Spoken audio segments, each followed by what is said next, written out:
সুপ্রিয় শিক্ষার্থীরা, সকলকে সরকারি এডওয়ার্ড কলেজ পাবনার পক্ষ থেকে স্বাগত জানাচ্ছি পদার্থবিজ্ঞান প্রথম পত্র অনলাইন ক্লাসে। আজকে আমাদের চতুর্থ অধ্যায়ের দশম অনলাইন ক্লাস। চতুর্থ অধ্যায় অর্থাৎ নিউটনিয়ান বলবিদ্যা সংক্রান্ত এই অনলাইন ক্লাসে আমরা প্রথমেই দেখে নেব যে সর্বশেষ অনলাইন ক্লাসে আমরা কি পড়ছিলাম। তাহলে প্রিয় শিক্ষার্থীরা, সর্বশেষ অনলাইন ক্লাসে আমরা যেটি শিখেছিলাম, সর্বশেষ অনলাইন ক্লাসে আমরা দেখছিলাম টর্ক বা বলের ভ্রামক সম্পর্কে আমরা একটি প্রাথমিক ধারণা পেয়েছিলাম, কৌণিক ভরবেগ সম্পর্কে আমরা একটু প্রাথমিক ধারণা পেয়েছিলাম, এর রাশিমালাটি জেনেছিলাম। এরপরে আমরা কৌণিক ভরবেগ ও জড়তার ভ্রামক সম্পর্কে জেনেছিলাম, কৌণিক গতি সংক্রান্ত যে নিউটনের সূত্রাবলী সেটি আমরা শিখেছিলাম, এবং কৌণিক ভরবেগের যে নিত্যতা সেটি সম্পর্কে আমরা শিখেছিলাম। তাহলে প্রিয় শিক্ষার্থীরা, এটি হচ্ছে আমাদের সর্বশেষ যে অনলাইন ক্লাস, সর্বশেষ পদার্থবিজ্ঞান অনলাইন ক্লাসের আলোচ্য সূচি। এরপরে আমরা আজকে কি কি শিখতে যাচ্ছি সেটা প্রথমে একটু দেখে নেব। আমাদের আজকে প্রথমে আমরা আলোচনা করব, আমরা হচ্ছে টর্কের সঙ্গে কৌণিক ত্বরণ এবং জড়তার ভ্রামকের যে গাণিতিক সম্পর্ক সেটি জানবো। আমরা ইতিমধ্যে টর্ক কি যে সেটি জেনে এসেছি, কৌণিক ত্বরণ সম্পর্কে আমরা জেনে এসেছি, জড়তার ভ্রামক সম্পর্কেও আমরা আলাদাভাবে জেনে এসেছি। আমরা এখন এই প্রতিটি যে তিনটি আলাদা রাশি, সেই তিনটি আলাদা রাশির মধ্যে কোনো গাণিতিক সম্পর্ক আছে কিনা সেটি একটু দেখে নেব। তাহলে প্রিয় শিক্ষার্থীরা, আমরা প্রথমে এই যে স্ক্রিনে দেখতে পাচ্ছি, এখানে হচ্ছে একটি ঘূর্ণনরত দৃঢ় বস্তু দেখানো হয়েছে। এখানে আমাদের অবস্থাটি কেমন? এখানে আমাদের হচ্ছে এই যে এখানে একটি ঘূর্ণন অক্ষ রয়েছে, এই যে তোমরা এখানে দেখতে পাচ্ছ, এই যে এই লাল যে এ বি চিহ্নিত অংশ, এই যে এটি হচ্ছে আমাদের ঘূর্ণন অক্ষ, ঠিক আছে?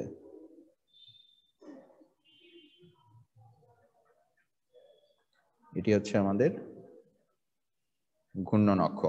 অর্থাৎ এই এবি কে কেন্দ্র করে এই যে এখানে একটি আমরা দেখতে পাচ্ছি একটি অসম একটি আকৃতির বস্তু, সেটি একটি দৃঢ় বস্তু, সেটি ঘুরছে। এখন একটি বস্তু তার এমনি এমনি ঘুরবে না, সেখানে ঘুরতে চাইলে অবশ্যই তার একটি টর্ক থাকতে হবে, এবং যে কোনো টর্কের পেছনে যেটি দেয় সেটি হচ্ছে কোন একটি বল। অর্থাৎ এই যে এখানে আমরা আরেকটি অংশ দেখতে পাচ্ছি, এখানে নীল তীর চিহ্ন দিয়ে যেটি দেখানো হয়েছে সেটি আসলে একটি বল। তাহলে আমরা যদি এখানে একটু দেখি, এই যে এখানে এই অংশটি হচ্ছে আমাদের বল নির্দেশ করছে, ঠিক আছে?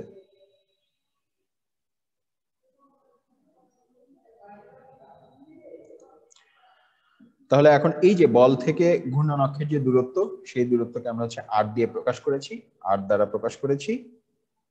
এখন আমরা যদি একটু দেখে নেই, এই দৃঢ় বস্তুর আবার বিভিন্ন অংশ, যে এখানে এই লাল দাগটি দ্বারা অর্থাৎ এবি চিহ্নিত দাগটি দ্বারা আমরা হচ্ছে একটি অক্ষরেখা বুঝিয়েছিলাম, এবং এখানে নীল রেখাটি দ্বারা, নীল যে তীর চিহ্ন সেটি দ্বারা এখানে একটি প্রযুক্ত বল বোঝানো হয়েছিল, এবং এই অক্ষরেখা থেকে এফ এর যে দূরত্ব সেটি হচ্ছে আর দূরত্ব, ঠিক আছে? এখন এখানে যেটি থাকতে পারে, একটি দৃঢ় বস্তু হচ্ছে, আমরা এর আগেও দেখেছি যে একটি দৃঢ় বস্তু হচ্ছে অসংখ্য বস্তু সমন্বয়ে গঠিত। এমন হতে পারে যে এখানে হচ্ছে এখানে একটি বস্তু কণা রয়েছে, এখানে একটি বস্তু কণা রয়েছে, এখানে একটি বস্তু কণা রয়েছে, এবং এই প্রত্যেকটি বস্তু কণার জন্য কিন্তু আবার আমরা আলাদা আলাদা দূরত্ব পেতে পারি। এরকম প্রতিটির জন্য আমরা হচ্ছে আলাদা আলাদা দূরত্ব পাবো। তাহলে এই যে এটির জন্য আমরা একটি দূরত্ব পাবো, আবার এটির জন্য আবার আরেকটি দূরত্ব পাবো। এভাবে আমরা যদি প্রতিটি বস্তু কণাকে আলাদা আলাদা করে চিহ্নিত করতে পারি, সেক্ষেত্রে আমরা যেটি পাবো, ধরো এটি যদি 1 নাম্বার কণা হয়, এটির দূরত্বকে আমরা প্রকাশ করলাম r1 দ্বারা। একইভাবে এই যে দ্বিতীয় যে বস্তু কণাটি, সেটির যে দূরত্ব তাকে আমরা হয়তো প্রকাশ করলাম r2 দ্বারা।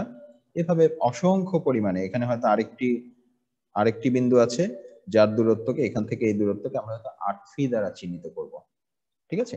এভাবে যদি আমরা প্রতিটি বস্তু কণার যে অবস্থান তাদেরকে যদি r1, r2, r3 ইত্যাদি দ্বারা চিহ্নিত করি, এখন একটু খেয়াল করো, এই যে এখানে যেরকম এখানে একটি বস্তু কণা রয়েছে,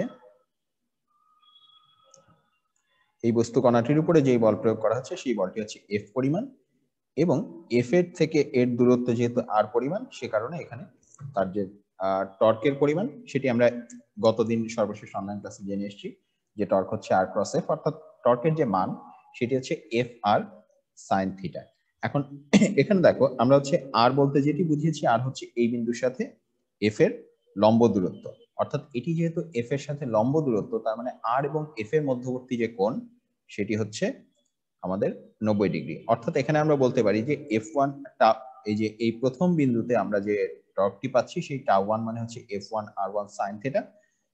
এখানে থিটার মান যেহেতু 90 ডিগ্রি, অর্থাৎ sin থিটার মান হচ্ছে 1। sin থিটার মান যদি 1 হয়, অর্থাৎ আমরা এখানে পাবো যে τ1 এর মান আসলে F1 R1। তাহলে এখন খেয়াল করো, F1 R1 যদি হয়, এটি আমরা নিউটনের দ্বিতীয় সূত্র থেকে, গতির দ্বিতীয় সূত্র থেকে দেখে এসেছি যে কোনো বলকে F সমান সমান ma এই আকৃতিতে প্রকাশ করা সম্ভব। অর্থাৎ আমরা আসলে বলতে পারি যে F1 R1 এর বদলে আমরা বলতে পারি যে যেহেতু F সমান সমান ma, অর্থাৎ আমরা বলতে পারি এই কণাটির, অর্থাৎ এই যে m1 দ্বারা চিহ্নিত এই কণাটির ভর হচ্ছে m1, এর উপরে প্রযুক্ত টর্কের পরিমাণ হচ্ছে m1 a1 r1।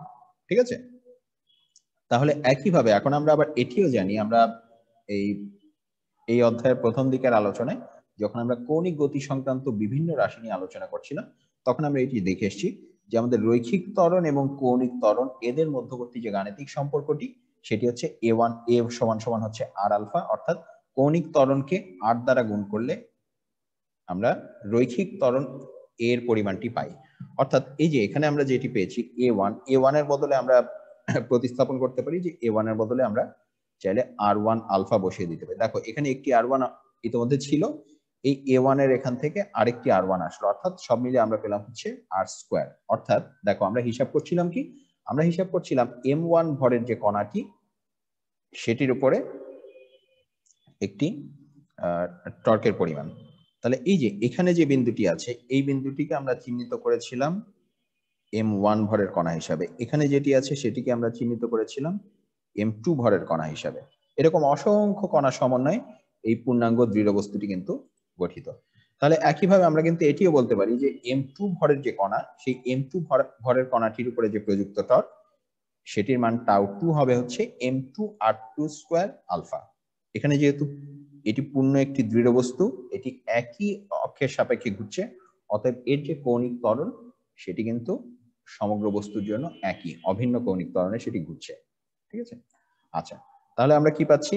আমরা পেলাম হচ্ছে τ1 হচ্ছে m1 r1 স্কয়ার আলফা, τ2 পেলাম হচ্ছে m2 r2 স্কয়ার আলফা। একইভাবে আমরা যদি তৃতীয় এখানে আরেকটি কণা নেই, যেই কণাটির তোমার ভর হচ্ছে m3, এই যে এই কণাটি যদি এমন হয় যে এই কণাটি হচ্ছে m3 ভর বিশিষ্ট এবং তার দূরত্ব হচ্ছে এখান থেকে তার দূরত্বটি হচ্ছে r3, সেক্ষেত্রে আমরা বলতে পারবো যে এই কণাটির উপরে যে প্রযুক্ত টর্ক সেটি হবে m3 r3 স্কয়ার আলফা। ঠিক আছে? এবার একইভাবে চতুর্থ কণাটির উপরে টর্ক τ4 হবে হচ্ছে m4 r4 স্কয়ার আলফা, পঞ্চম কণাটির উপরে টর্ক হবে হচ্ছে m5 r5 স্কয়ার আলফা। এভাবে আমরা n সংখ্যক কণা যদি থেকে থাকে তাদের প্রত্যেককে আলাদা আলাদাভাবে আমরা τ1 τ2 τ3 ইত্যাদি আলাদাভাবে চিহ্নিত করতে পারবো। এখন দেখো এখানে হচ্ছে প্রতিটি বস্তু কণায় যে ক্রিয়ারত টর্কের সমষ্টি, এটি কিন্তু সমগ্র বস্তুটির উপরে প্রযুক্ত মোট টর্ক টাউ। এই যে এই কণাটির উপরে একটি টর্ক ক্রিয়া করছে, এই কণাটির উপরে একটি টর্ক ক্রিয়া করছে, এই কণাটির উপরে টর্ক ক্রিয়া করছে। এখন এই বিন্দুগুলো মিলেই তো আমার এই পূর্ণ দৃঢ় বস্তুটি। অর্থাৎ এই যে এই ক্ষুদ্র ক্ষুদ্র টর্কগুলোকে আমরা যদি যোগ করি, আমরা হচ্ছে এই দৃঢ় বস্তুটির উপরে প্রযুক্ত মোট টর্কের যে পরিমাণ সেটি পাবো। আচ্ছা, তাহলে আমরা যদি বলি তাহলে হচ্ছে টাউ মানে হচ্ছে τ1 প্লাস τ2 প্লাস τ3 প্লাস τ4, এরকম করতে করতে যদি n সংখ্যক কণা আমরা নিয়ে থাকি, তাহলে τn পর্যন্ত আমরা যদি সমষ্টি নিই, আমরা কি পাবো? আমরা পাবো হচ্ছে এই বস্তুটির উপরে, অর্থাৎ এই পূর্ণ দৃঢ় বস্তুটির উপরে মোট টর্কের পরিমাণ। তাহলে এখন আমরা যদি এখানে এই যে এই মানগুলি বসিয়ে দিই, এই যে τ1 এর মান ছিল m1 r1 স্কয়ার আলফা, τ2 এর মান ছিল m2 r2 স্কয়ার আলফা, τ3 এর মান ছিল m3 r3 স্কয়ার আলফা। এমন ভাবে করতে করতে আমরা হচ্ছে n পর্যন্ত যোগ করছি, অর্থাৎ mn rn স্কয়ার আলফা। ঠিক আছে? এখন দেখো এই যে আলফা রাশিটি, যেহেতু এটি একটি দৃঢ় বস্তু, আলফা কিন্তু সবার জন্যই সমান। আলফা যেহেতু সবার জন্যই সমান, এই যে এখানেও যে আলফা, এখানেও সেই আলফা, এখানেও সেই আলফা, এখানেও সেই আলফা, আলফার মানটি কিন্তু সব ক্ষেত্রে একই। আলফার মানটি যেহেতু সব ক্ষেত্রে একই, তার মানে আমরা হচ্ছে এখান থেকে আলফা কমন নিতে পারি। আমরা লিখতে পারি যে আলফা হচ্ছে বাইরে কমন নিলে ভেতর থাকে m1r1 square plus m2r2 square plus m3r3 square, এরকম করতে করতে mnrn স্কয়ার পর্যন্ত সমষ্টি। এখন এই যে ব্র্যাকেটের ভেতরে আমরা যে রাশিটি পেলাম সেটি কিন্তু আমরা গত কয়েকটি অনলাইন ক্লাসে এটি বারবার আলোচনা করে এসেছি। এটি আমাদের খুবই পরিচিত একটি রাশি। আমরা যখন প্রতিটি বস্তু কণার ভর এবং তাদের অক্ষ থেকে অর্থাৎ ঘূর্ণন অক্ষ থেকে তাদের দূরত্বের বর্গের যে গুণফল তাদের সমষ্টি নেই, এটির অর্থ হচ্ছে আসলে ওই ঘূর্ণন অক্ষের সাপেক্ষে বস্তুটির জড়তার ভ্রামক। অর্থাৎ আমরা কিন্তু বলতে পারি এই যে সামেশন অফ mi/ri স্কয়ার, এই অংশটির অর্থ কিন্তু আসলে বস্তুটির জড়তার ভ্রামক, যেটি আমরা সাধারণত আই দ্বারা প্রকাশ করে থাকি। অর্থাৎ আমরা বলতে পারি টাউ সমান সমান আসলে এই যে এই অংশটুকুর মান হচ্ছে আই, জড়তার ভ্রামক। অর্থাৎ আমরা বলতে পারি টাউ সমান সমান আই আলফা। ঠিক আছে, তাহলে প্রিয় শিক্ষার্থীরা আমরা কি পেলাম? আমরা পেলাম যে টর্ক সমান সমান জড়তার ভ্রামক গুণ কৌণিক ত্বরণ। কি পেলাম? আমরা পেলাম যে টর্ক সমান সমান গাণিতিকভাবে জড়তার ভ্রামক গুণ কৌণিক ত্বরণ। তোমাদের হয়তো মনে আছে যখন আমরা হচ্ছে এই অধ্যায়ের প্রথম অংশে আমরা যখন নিউটনের গতিসূত্রগুলো আলোচনা করেছিলাম, তখন আমরা কিন্তু পেয়েছিলাম যে এফ সমান সমান এম এ। এফ সমান এম এ তে কি ছিল? বাম পক্ষে ছিল হচ্ছে বল, অর্থাৎ যেটি হচ্ছে কারণ, আর ডান পক্ষে ছিল হচ্ছে জড়তার পরিমাণ এবং ত্বরণের পরিমাণ, অর্থাৎ বেগের পরিবর্তনের পরিমাণ। এখানে কিন্তু আমরা ঠিক একই জিনিস পেয়েছি। দেখো, বাম পাশে হচ্ছে ঘূর্ণনের কারণ এবং ডান পক্ষে পেয়েছি হচ্ছে জড়তার পরিমাণ গুণ কৌণিক ত্বরণ। ঠিক আছে, অর্থাৎ রৈখিক গতির ক্ষেত্রে আমরা F equal to M A দ্বারা যেই সম্পর্কটি বোঝাই, কৌণিক গতির ক্ষেত্রে tau equal to I alpha, এটি অনুরূপ সমীকরণ আসলে বুঝিয়ে থাকে। তাহলে প্রিয় শিক্ষার্থীরা আমরা হচ্ছে এখন টাউ এর সঙ্গে আই এবং আলফার যে সম্পর্ক, অর্থাৎ টর্কের সঙ্গে জড়তার ভ্রামক এবং কৌণিক ত্বরণের যে সম্পর্ক সেটি জানলাম। এবারে এখন একটু খেয়াল করো, এখানে কি বলা হচ্ছে? আমরা জানলাম যে টর্ক সমান সমান জড়তার ভ্রামক গুণ কৌণিক ত্বরণ। ঠিক আছে, এখন এই যে আলফার পরিমাণটি যদি আমরা 1 রেডিয়ান পার সেকেন্ড স্কয়ার নেই, অর্থাৎ আলফাটি যদি একক কৌণিক ত্বরণে গতিশীল থাকে, তখন এই যে tau equal to I alpha, এই সমীকরণ থেকে আমরা কি পাচ্ছি? এখান থেকে আমরা পাচ্ছি যে এটির মান যদি 1 হয়, অর্থাৎ এই যে আলফার মান যদি 1 হয়, তাহলে টাউ সমান সমান আই গুণন 1, অর্থাৎ টাউ সমান সমান আই। অর্থাৎ আমরা আসলে কি পেলাম? আমরা এখানে যে বিশেষ ক্ষেত্রটি পেলাম সেটিকে আমরা যদি এবার একটু ভাষায় প্রকাশ করি, যে কোনো অক্ষের সাপেক্ষে ঘূর্ণায়মান কোনো বস্তুর উপরে যে পরিমাণ টর্ক ক্রিয়া করলে একক কৌণিক ত্বরণের সৃষ্টি হয়, তাকেই আমরা আসলে ওই অক্ষ সাপেক্ষে বস্তুটির জড়তার ভ্রামক বলি। ঠিক আছে, আমরা কি পেলাম? আমরা পেলাম যে যেই পরিমাণ টর্কের কারণে একক কৌণিক ত্বরণের সৃষ্টি হয়, সেই পরিমাণকেই বলা হয় হচ্ছে ওই অক্ষের সাপেক্ষে বস্তুটির জড়তার ভ্রামক। ঠিক আছে, অর্থাৎ আমরা যদি বলি যে কোনো বস্তুর উপরে ক্রিয়াশীল টর্ক হচ্ছে যদি 10 নিউটন মিটার হয়, তার অর্থ যদি 10 কেজি মিটার স্কয়ার জড়তার ভ্রামক বিশিষ্ট কোনো বস্তুতে যদি ওই টর্কটি ক্রিয়া করে, সেক্ষেত্রে বস্তুটির কৌণিক ত্বরণ হবে 1 রেডিয়ান পার সেকেন্ড স্কয়ার। কিংবা আমরা বিপরীতভাবেও বলতে পারি, যদি 1 রেডিয়ান পার সেকেন্ড স্কয়ার অর্থাৎ একক কৌণিক ত্বরণ সৃষ্টি করতে যদি 10 নিউটন মিটার পরিমাণ টর্ক প্রয়োজন হয়, তার অর্থ ওই বস্তুটির জড়তার ভ্রামক হবে হচ্ছে 10 পরিমাণ, অর্থাৎ 10 কেজি মিটার স্কয়ার। ঠিক আছে, এটি হচ্ছে আমাদের টর্কের এবং জড়তার ভ্রামকের যে ভৌত তাৎপর্য সেটি আমরা জানলাম। তাহলে প্রিয় শিক্ষার্থীরা, এবারে আমরা হচ্ছে টর্কের সঙ্গে যে কৌণিক ভরবেগের সম্পর্ক রয়েছে সেটি সম্পর্কে একটু জানবো। নিউটনের গতির যে দ্বিতীয় সূত্র সেটি থেকে আমরা ইতিমধ্যে যেটি জেনে এসেছি, যে আমরা এফ মানে হচ্ছে আসলে সময়ের সাথে ভরবেগের পরিবর্তনের হার, অর্থাৎ এফ সমান সমান আসলে ডি ডিটি অফ এমভি। এটি ছিল নিউটনের দ্বিতীয় সূত্রের বক্তব্য। সেখানে যদিও সমানুপাতিক একটি সম্পর্কের কথা বলা ছিল, আমরা নিউটনের সংজ্ঞা এমন ভাবে করেছি যাতে সমানুপাতিক যে ধ্রুবক সেই ধ্রুবকটির মান হয়ে যায় 1, অর্থাৎ আমরা আসলে এখানে একটি সমীকরণ পাই যে এফ সমান সমান ডি ডিটি অফ এমভি। এখন খেয়াল করো, অর্থাৎ এই যে এমভির বদলে আমরা যদি পি বসাই, আমরা জানি যে ভরবেগ মানে হচ্ছে আমরা ভর এবং বেগের গুণফল যেটি ব্যবহার করে থাকি সেটিকে একটি অক্ষর দ্বারা পি দ্বারা প্রকাশ করা হয়ে থাকে, অর্থাৎ এফ সমান সমান হচ্ছে ডিডিটি অফ পি। এখন এই সমীকরণে যদি আমরা উভয় পাশে আর দ্বারা ভেক্টর গুণন করি, আর হচ্ছে আর কি, আর হচ্ছে অবস্থান, অবস্থান ভেক্টর। ঠিক আছে, তাহলে আমরা বাম পক্ষেও এই যে দেখো আমরা কি ছিলাম, আমরা পেয়েছিলাম এফ সমান সমান ডিডিটি অফ পি। এই যে বাম পক্ষে ছিল এফ, ডান পক্ষে ছিল ডিডিটি অফ পি। এখন আমরা যদি উভয় পক্ষে একই রাশি দ্বারা ভেক্টর গুণন করি, কোন রাশি দ্বারা, আর দ্বারা, তাহলে বাম পক্ষে আমরা পাবো এফ এর সঙ্গে আর গুণন করলে আর ক্রস এফ, আর ডান পক্ষে আমরা পাবো আর ক্রস ডিডিটি অফ পি। ঠিক আছে, তাহলে এখন এটি আমরা আবার জানি, এটি আমরা পূর্বের অনলাইন ক্লাসে দেখে এসেছি যে টর্কের যে সম্পর্ক, টর্কের যে সংজ্ঞা, যে টর্ক টাউ সমান সমান হচ্ছে আর ক্রস এফ, অর্থাৎ অবস্থান ভেক্টর এবং প্রযুক্ত বলের যে ভেক্টর গুণফল, সেটি থেকে আমরা টর্ক পেয়ে থাকি। এখন দেখো এই সমীকরণের বাম পক্ষে আমরা কি পেয়েছি, আমরা পেয়েছি আর ক্রস এফ, অর্থাৎ আর ক্রস এফ মানেই আসলে কিন্তু টর্ক টাউ। অর্থাৎ আমরা বলতে পারি যে টাউ সমান সমান আর ক্রস ডিডিটি অফ পি। ঠিক আছে, আমরা কি পেলাম, আমরা পেলাম টাউ সমান সমান আর ক্রস ডিডিটি অফ পি। এখন এই অংশটুকু আমরা মনে রাখবো, কারণ এই অংশটুকু আমরা একটু পরে আবার ব্যবহার করব। তাহলে প্রিয় শিক্ষার্থীরা, আমরা এবার আরেকটু অংশ দেখে আসি। কৌণিক ভরবেগের যে সংজ্ঞা, কৌণিক ভরবেগের সংজ্ঞা থেকে আমরা এটিও জানি যে রৈখিক ভরবেগকে অবস্থান ভেক্টর দ্বারা ভেক্টর গুণন করার মাধ্যমে আমরা হচ্ছে কৌণিক ভরবেগ পাই। তাহলে আমরা কি লিখতে পারি, আমরা লিখতে পারি যে কৌণিক ভরবেগ এল সমান সমান আর ক্রস পি। ঠিক আছে, এখন তাৎক্ষণিক বেগের যে সংজ্ঞা, সেটি আমরা তৃতীয় অধ্যায় শিখে এসেছি।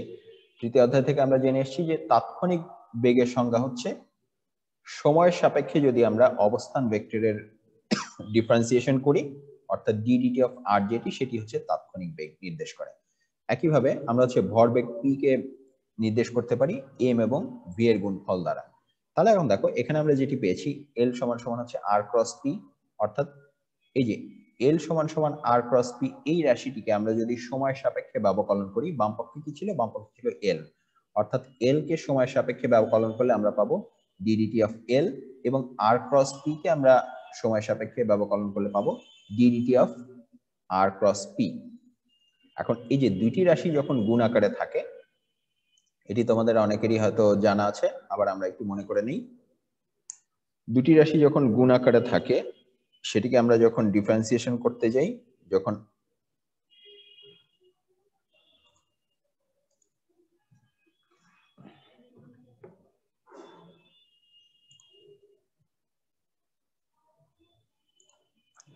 তখন আমরা কি লিখতে পারি, তখন আমরা যেটি লিখতে পারি যে ডিডিটি অফ, যদি এমন থাকে যে দুটি ফাংশন গুণ আকারে আছে, একটি হচ্ছে ইউ আর একটি হচ্ছে ভি, তখন গাণিতিকভাবে আমরা যেটি করি, আমরা প্রথমে একটি ভেক্টরকে ঠিক রাখি, ইউ কে ঠিক রাখি, আর অন্য ভেক্টরটিকে আমরা হচ্ছে ডিফারেন্সিয়েশন করি এভাবে।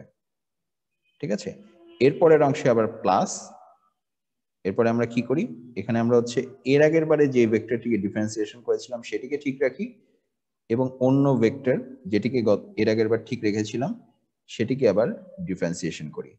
এটি হচ্ছে দুটি গুণ আকারে থাকা ভেক্টরের জন্য ডিফারেন্সিয়েশনের গাণিতিক পদ্ধতি। অর্থাৎ এখানে দেখো, এখানে কি হচ্ছে, এখানেও তো ঠিক তাই হচ্ছে, এখানে হচ্ছে দুটি ভেক্টর আছে, একটি আছে আর, একটি হচ্ছে পি, অর্থাৎ দুটি রাশি গুণ আকারে আছে, তাদেরকে ডিফারেন্সিয়েশন করা হচ্ছে টি এর সাপেক্ষে।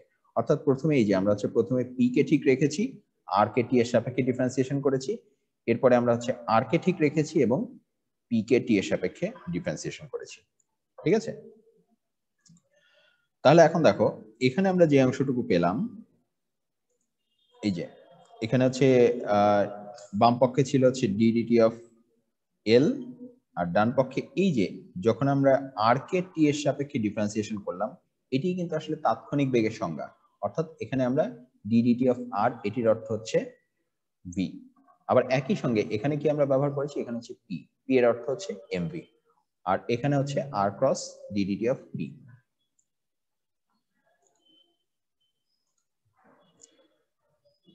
তাহলে এখানে আবার খেয়াল করো, এখানে আমরা ভি এর সঙ্গে যখন এমভি কে গুণ করছি, এম তো একটি স্কেলার রাশি, অর্থাৎ এই যে ভি এর সাথে ক্রস গুণন কি আসলে হবে ভি এর সঙ্গে ভি এর। এখন একই ভেক্টরের সাথে যখন আমরা একই ভেক্টরের ক্রস গুণন করি, আমাদের সেই যেহেতু তাদের মধ্যবর্তী কোণটি হচ্ছে শূন্য, অর্থাৎ একই ভেক্টরের সঙ্গে, এটি আমরা ভেক্টরের অধ্যায় অর্থাৎ দ্বিতীয় অধ্যায় শিখে এসেছি যে একই ভেক্টরের সাথে একই ভেক্টরের ভেক্টর গুণফল বা ক্রস গুণফল হচ্ছে শূন্য, অর্থাৎ ভি ক্রস ভি হচ্ছে 0। এখন ভি ক্রস ভি যদি 0 হয় অর্থাৎ ভি ক্রস এমভিও কিন্তু হবে 0। অর্থাৎ এই যে এই ডিফারেন্সিয়েশনের ডান পক্ষে যে এই অংশটির মান হচ্ছে 0। অর্থাৎ আমরা কি পাচ্ছি? আমরা পাচ্ছি যে ডিডিটি অফ এল সমান সমান আর ক্রস ডিডিটি অফ পি। ঠিক আছে, এই যে এখানে আমরা যেটি পেলাম, এই যে লাল অক্ষরে যেটি লেখা, সেটুকু আমরা এখন একটু পরের জন্য মনে রাখবো। তাহলে আমরা দেখো, আমরা এই যে দুটি হিসাব থেকে আমরা কি কি পেলাম? আমরা প্রথমে পেলাম যে টাউ সমান সমান আর ক্রস ডিডিটি অফ পি। ঠিক আছে, আর এই যে দ্বিতীয় অংশের হিসাব থেকে আমরা পেলাম ডিডিটি অফ এল সমান সমান আর ক্রস ডিডিটি অফ পি। এই দুটি সমীকরণ একটু তুলনা করে দেখো, দুটি সমীকরণের ডান পক্ষে কিন্তু একই কথা বলা হয়েছে। দুটি সমীকরণের ডান পক্ষে আছে আর, এখানেও আর ক্রস ডিডিটি অফ পি, এখানেও আর ক্রস ডিডিটি অফ পি। এখন দুটি সমীকরণের ডান পক্ষ যদি সমান হয় আলাদাভাবে, তার মানে অবশ্যই তাদের বাম পক্ষ আলাদাভাবে সমান হবে। অর্থাৎ আমরা বলতে পারি যে টাউ সমান সমান ডিডিটি অফ এল। এখানে টাউ কি? টাউ হচ্ছে টর্ক, আর এল হচ্ছে কৌণিক ভরবেগ। অর্থাৎ কৌণিক ভরবেগের সাথে টর্কের যে সম্পর্ক সেটি হচ্ছে কৌণিক ভরবেগকে আমরা যদি সময় সাপেক্ষে ডিফারেন্সিয়েশন করি, সময় সাপেক্ষে কোনো একটি রাশিকে ডিফারেন্সিয়েশন করার অর্থ হচ্ছে ওই রাশিটির পরিবর্তনের হার নির্ণয় করা। অর্থাৎ সময় সাপেক্ষে কৌণিক ভরবেগের যে পরিবর্তনের হার, সেটি বস্তুটির উপর ক্রিয়ারত টর্কের সমান। অর্থাৎ আমাদের যদি টর্কের কোনো রাশি জানা থাকে যেটি টি দ্বারা প্রকাশযোগ্য, তাকে সময় সাপেক্ষে ডিফারেন্সিয়েশন করলে আমরা যে রাশিটি পাবো সেটি অবশ্যই টর্ক নির্দেশ করবে। ঠিক আছে, তাহলে প্রিয় শিক্ষার্থীরা, আমরা হচ্ছে কৌণিক ভরবেগের পরিবর্তনের হারের সঙ্গে বস্তুটির উপর ক্রিয়ারত টর্কের যে গাণিতিক সম্পর্ক সেটি জানলাম। এবার হচ্ছে আমরা একটু কেন্দ্রমুখী বলের ধারণা সম্পর্কে জানবো।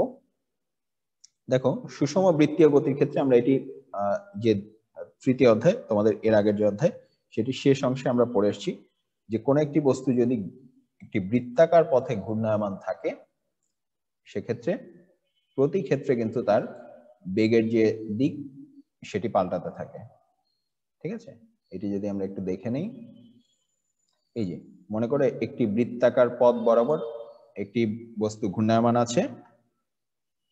এখন একটি বৃত্তাকার পথ বরাবর যদি একটি বস্তু ঘূর্ণায়মান থাকে, সেক্ষেত্রে কি হবে? সেক্ষেত্রে প্রতি মুহূর্তে তার যে বেগ,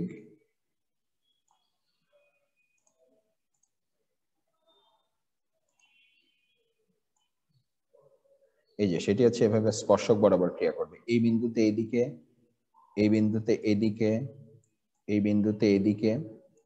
দেখো, যদি এটি সমকৌণিক বেগও হয়ে থাকে, অর্থাৎ সমদ্রুতিতেও ঘূর্ণায়মান থাকে, তবু এখানে কিন্তু একটি সমস্যা রয়েছে। কি সমস্যা? এখানে প্রতি মুহূর্তে বেগের দিকটি পরিবর্তন হচ্ছে। এখন বেগ যেহেতু একটি ভেক্টর রাশি, এটি আমরা তৃতীয় অধ্যায় থেকে শিখে এসেছি, বেগ যেহেতু ভেক্টর রাশি, অর্থাৎ এর প্রতিটি ক্ষেত্রে দিকের পরিবর্তনের কারণে আসলে বেগের পরিবর্তন হয়। বেগের যেহেতু পরিবর্তন হয়, তার অর্থ এখানে আসলে একটি ত্বরণ কাজ করে। এই ত্বরণটিকে আমরা শিখে এসেছি যে এই ত্বরণটি হচ্ছে কেন্দ্রমুখী ত্বরণ।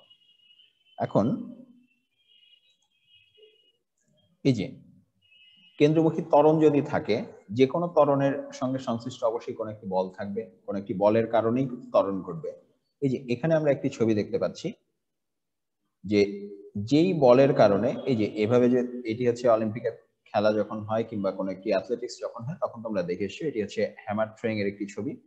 এই যে এখানে একজন খেলোয়াড়, একজন অ্যাথলেট একটি হ্যামারের দড়ি ধরে তার চারপাশে এভাবে ঘূর্ণায়মান রেখেছেন।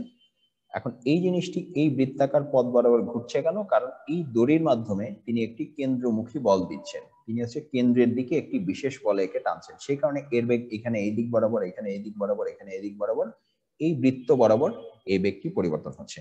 তাহলে এই যে এই বলটি কিন্তু সবসময় কেন্দ্র বরাবর, অর্থাৎ ব্যাসার্ধ বরাবর কেন্দ্রের দিকে ক্রিয়াশীল। তাহলে আমরা হচ্ছে এটির সংজ্ঞা যদি একটু দেখে নিই, আমরা বলতে পারি যে যখন কোনো বস্তু বৃত্তাকার পথে ঘুরতে থাকে, তখন যেই বল সর্বদা বস্তুর উপরে বৃত্তের কেন্দ্র অভিমুখী ক্রিয়া করে বস্তুটিকে একটি বৃত্তাকার পথে গতিশীল রাখে, তাকে আমরা বলছি কেন্দ্রমুখী বল। এই যে একটি বস্তু যখন বৃত্তাকার পথে ঘুরছে, যেই বল তাকে হচ্ছে কেন্দ্র বরাবর টেনে রাখে, কেন্দ্র অভিমুখে টান দিয়ে রাখে, এবং এই যেই টানের কারণে হচ্ছে এটি বৃত্তাকার গতিটি বজায় রাখতে পারে, তাকে আমরা বলছি কেন্দ্রমুখী বল। অর্থাৎ বৃত্তাকার পথে গতিশীল যে কোনো বস্তু কেন্দ্রের দিকে যেই বল লাভ করে, তাকেই আমরা বলতে পারি কেন্দ্রমুখী বল। ঠিক আছে?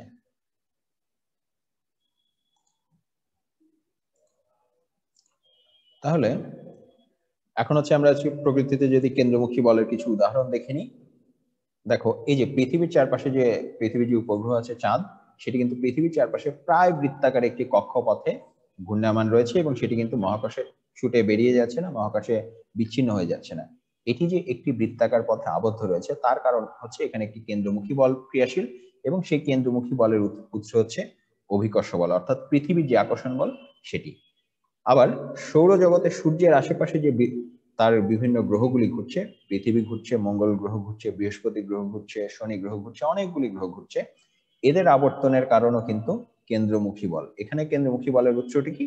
এখানে কেন্দ্রমুখী বলের উৎসটি হচ্ছে মহাকর্ষ বল, অর্থাৎ সূর্য তাদের যে মহাকর্ষ বলে আকর্ষণ করছে সেই বলের প্রভাবে তারা সূর্যের চারপাশে একটি বক্র পথে পরিভ্রমণরত রয়েছে। একইভাবে পরমাণুর ইলেকট্রন যখন নিউক্লিয়াসের চারপাশে আবর্তিত হয় সেখানেও একটি কেন্দ্রমুখী বলের প্রয়োজন আছে এবং এই কেন্দ্রমুখী বলটি হচ্ছে নিউক্লিয়াস অর্থাৎ যেটি হচ্ছে ধনাত্মক চার্জ বিশিষ্ট, ধনাত্মক চার্জের সঙ্গে ঋণাত্মক চার্জ বিশিষ্ট ইলেকট্রনের একটি আকর্ষণ বল অর্থাৎ স্থির তড়িৎ বল ক্রিয়াশীল। সেই আকর্ষণধর্মী বলের কারণেই কিন্তু ইলেকট্রন হচ্ছে প্রয়োজনীয় কেন্দ্রমুখী বল লাভ করে এবং কোন একটি বৃত্তাকার কক্ষপথে পরিভ্রমণরত থাকে। তাহলে প্রিয় শিক্ষার্থীরা, আমরা হচ্ছে প্রকৃতিতে কিছু কেন্দ্রমুখী বলের উদাহরণ দেখলাম। এবারে আমরা হচ্ছে একটু কেন্দ্রমুখী বলের কিছু রাশিমালা দেখে নেব। আমরা হচ্ছে প্রথমেই মনে করে নেই যে একটি বস্তু হচ্ছে বৃত্তাকার পথে সমদ্রুতিতে আবর্তনরত। ঠিক আছে? কিভাবে? একটি বস্তু হচ্ছে বৃত্তাকার পথে সমদ্রুতিতে আবর্তনরত। তাহলে এখানে হচ্ছে আমরা যদি একটু ধরে নেই যে এখানে ধরে নিচ্ছি যে বস্তুটি ঘূর্ণায়মান রয়েছে সেই বস্তুটির ভর হচ্ছে m, বৃত্তটির ব্যাসার্ধ, যেই বৃত্তাকার পথে সেটি আবর্তনরত সেই বৃত্তটির ব্যাসার্ধ হচ্ছে r এবং সেটি যেই দ্রুতিতে ঘূর্ণায়মান রয়েছে সেই দ্রুতির মানটি হচ্ছে v। ঠিক আছে? আমরা একটু যে ছবির মাধ্যমে দেখে নিই, এই যে এটি হচ্ছে একটি বৃত্তাকার পথ, এই যে এই বৃত্তাকার পথের যে ব্যাসার্ধ সেটি হচ্ছে r ব্যাসার্ধ, এই যে কেন্দ্র থেকে তার দূরত্ব হচ্ছে r। এখানে হচ্ছে একটি বস্তু রয়েছে যেই বস্তুটি হচ্ছে m ভর বিশিষ্ট এবং এটি হচ্ছে এই বরাবর একটি তার যে রৈখিক দ্রুতি সেটি হচ্ছে v। ঠিক আছে? সেটি হচ্ছে v বেগে অর্থাৎ v দ্রুতিতে এভাবে ঘূর্ণায়মান রয়েছে। এখানে v এর দিক প্রতি মুহূর্তে পাল্টে যাচ্ছে কিন্তু তার মানটি কিন্তু একই, সেটা হচ্ছে v মান বিশিষ্ট। ঠিক আছে? তাহলে এভাবে যদি একটি বস্তু ঘূর্ণায়মান থাকে, আমরা যদি একটু দেখে নেই যে এই বস্তুটি হচ্ছে এভাবে ঘূর্ণায়মান রয়েছে। ঠিক আছে?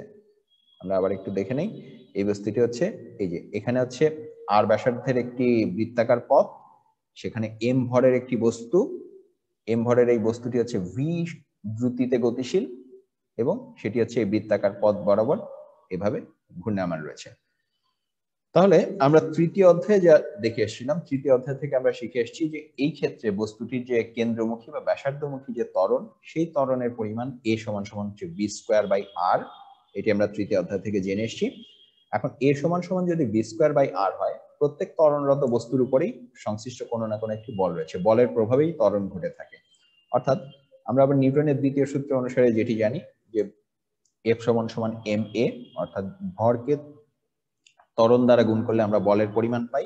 এখানে যেহেতু ত্বরণের পরিমাণটি v²/r, অর্থাৎ v²/r কে যদি আমরা ভর দ্বারা গুণ করি আমরা হচ্ছে সংশ্লিষ্ট বলের পরিমাণটি পাবো, অর্থাৎ F সমান সমান mv²/r। এটি হচ্ছে আমাদের কেন্দ্রমুখী বলের যে রাশিমালা, গাণিতিক রাশিমালা সেটি।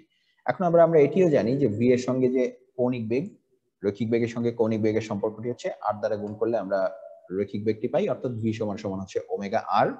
অর্থাৎ v সমান সমান যদি ওমেগা r হয়ে থাকে, দেখো এখানে আমরা কি বলতে পারি, এই যে এখানে v এর বদলে আমরা হচ্ছে ওমেগা r প্রতিস্থাপন করতে পারি, অর্থাৎ আমরা তখন পেয়ে যাব যে F সমান সমান m ওমেগা স্কয়ার r/r, অর্থাৎ m ওমেগা স্কয়ার r। অর্থাৎ আমরা হচ্ছে এখানে কেন্দ্রমুখী যে বল তার দুইটি রাশিমালা পেলাম, যে F সমান সমান mv²/r অথবা F সমান সমান m ওমেগা স্কয়ার r। আমাদের যেখানে v জানা সম্ভব সেখানে আমরা এই সম্পর্কটি ব্যবহার করব, যেখানে আমাদের পক্ষে ওমেগা জানা সম্ভব সেখানে আমরা এই সম্পর্কটি অর্থাৎ m ওমেগা স্কয়ার r এই সম্পর্কটি ব্যবহার করব। ঠিক আছে? তাহলে প্রিয় শিক্ষার্থীরা, আমরা হচ্ছে কেন্দ্রমুখী বলের রাশিমালা সম্পর্কে জানলাম। এবারে কেন্দ্রমুখী বলের সঙ্গে আরো একটি ধারণা রয়েছে যেটি হচ্ছে কেন্দ্র বিমুখী বলের ধারণা। ঠিক আছে? এখন নিউটনের গতির যে তৃতীয় সূত্র সেখানে আমরা শিখে এসেছি যে প্রতিটি ক্রিয়ার একটি সমান এবং বিপরীত প্রতিক্রিয়া আছে। তাহলে বৃত্তাকার পথে যে আবর্তনরত একটি বস্তু, এটি যে ভেতরের দিকে তাকে যদি টান দিয়ে ধরে রাখা হয়, অর্থাৎ তার উপরে যদি একটি কেন্দ্রমুখী বল প্রয়োগ করা হয়, অবশ্যই তার একটি সমান এবং বিপরীত প্রতিক্রিয়াও থাকবে। এই প্রতিক্রিয়াটিকে বলা হয় হচ্ছে কেন্দ্র বিমুখী বল বা অপকেন্দ্র বল। অর্থাৎ যেটি হচ্ছে এর আগে কি ছিল, এর আগে হচ্ছে কেন্দ্রমুখী বল, অর্থাৎ সেটি হচ্ছে কেন্দ্রের দিকে মুখ করে থাকে, সেটির দিক হচ্ছে কেন্দ্রের দিকে। এবারে আমরা বলছি যে এই বলটির নাম হচ্ছে কেন্দ্র বিমুখী বল, অর্থাৎ এটি হচ্ছে কেন্দ্রের বিপরীত দিকে কাজ করে, অর্থাৎ ব্যাসার্ধ বরাবর বাইরের দিকে কাজ করে। এই যে আমরা যদি আবার এই ছবিটি দেখি, এই যে এখানে হচ্ছে দেখো, এখানে কিন্তু দুইটি বল কাজ করে। একটি বল হচ্ছে কোত্থেকে আসছে, একটি বল হচ্ছে এই যে যিনি খেলোয়াড় এটিকে ঘোরাচ্ছেন তিনি হচ্ছেন একটি কেন্দ্রমুখী বল দিচ্ছিলেন, এই দড়িটি ধরে রেখে ভেতরের দিকে টান দিচ্ছেন। কিন্তু একই সঙ্গে তিনি কিন্তু অনুভব করছেন যে এই যে প্রচন্ড ভারী যে লোহার গোলকটি যেটিকে তিনি ঘোরাচ্ছেন, সেটি কিন্তু প্রতি মুহূর্তে বাইরের দিকে ছুটে যাওয়ার চেষ্টা করছে, অর্থাৎ সেটি কিন্তু তার হাতের উপরে পাল্টা একটি টান দিচ্ছে, তার হাতের উপরে পাল্টা একটি প্রতিক্রিয়া বল দিচ্ছে, অর্থাৎ এই প্রতিক্রিয়াটির নাম হচ্ছে কেন্দ্র বিমুখী বল।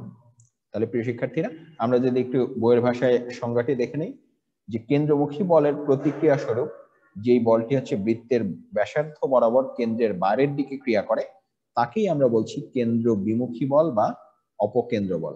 ঠিক আছে, এই বলটি কিভাবে কাজ করে? এই বলটি হচ্ছে কেন্দ্র বরাবর, অর্থাৎ কেন্দ্র থেকে ব্যাসার্ধ বরাবর বাইরের দিকে ক্রিয়াশীল থাকে, তার দিকটি হচ্ছে ব্যাসার্ধ বরাবর বাইরের দিকে, কেন্দ্রমুখী বলের ঠিক বিপরীত। তাহলে এখন যদি আমরা কেন্দ্রমুখী বলের রাশিমালাটি একটু জানতে চাই, এখানে আমাদের খেয়াল রাখতে হবে যে কেন্দ্র বিমুখী বলটি কোথা থেকে আসলো। এটি হচ্ছে কেন্দ্রমুখী বল যেটি ছিল তারই ঠিক প্রতিক্রিয়া স্বরূপ। তাহলে কেন্দ্র বিমুখী বল যেহেতু কেন্দ্রমুখী বলের প্রতিক্রিয়া, আমরা নিউটনের তৃতীয় সূত্র থেকে, নিউটনের গতি সংক্রান্ত যে তৃতীয় সূত্র, সেখান থেকে আমরা এটি জেনে এসেছি যে ক্রিয়া এবং প্রতিক্রিয়া অবশ্যই সমান এবং বিপরীত, অর্থাৎ তাদের দিকটি বিপরীত হতে পারে কিন্তু তাদের মানটি কিন্তু সমান। অর্থাৎ এরাও যেহেতু ক্রিয়া এবং প্রতিক্রিয়া বল, সেক্ষেত্রে আমরা বলতে পারি যে মানের দিক থেকে কেন্দ্রমুখী বল এবং কেন্দ্র বিমুখী বলের মান হচ্ছে সমান। এখন কেন্দ্রমুখী বলের যে রাশিমালা, সেটি কিন্তু আমরা আজকের ক্লাসে একটু আগে শিখে এসেছি। অর্থাৎ আমরা বলতে পারি যে এম ভরের একটি বস্তু যদি আর ব্যাসার্ধের বৃত্তাকার পথে ভি সম দ্রুতিতে আবর্তনরত থাকে, সেক্ষেত্রে আমরা বলতে পারি যে কেন্দ্র বিমুখী বলের রাশিমালা আসলে কেন্দ্রমুখী বলের যে মান পেতাম সেটি, অর্থাৎ এফ সমান সমান এম ভি স্কোয়ার বাই আর। অর্থাৎ এম ভরের একটি বস্তু যদি আর ব্যাসার্ধের বৃত্তাকার পথে ভি সম দ্রুতিতে আবর্তনরত থাকে, সেক্ষেত্রে যেই কেন্দ্র বিমুখী বলটি কাজ করবে সেই কেন্দ্র বিমুখী বলের পরিমাণ হচ্ছে m v square divided by r. তাহলে প্রিয় শিক্ষার্থীরা, আমরা হচ্ছে কেন্দ্র বিমুখী বলের যে রাশিমালা সেটি জানলাম। এবারে আমরা যেটি দেখে নেব সেটি হচ্ছে কেন্দ্র বিমুখী বলের আমরা দু একটি উদাহরণ দেখব, যার কোনোটি হয়তো আমরা ইতিমধ্যে দেখে এসেছি।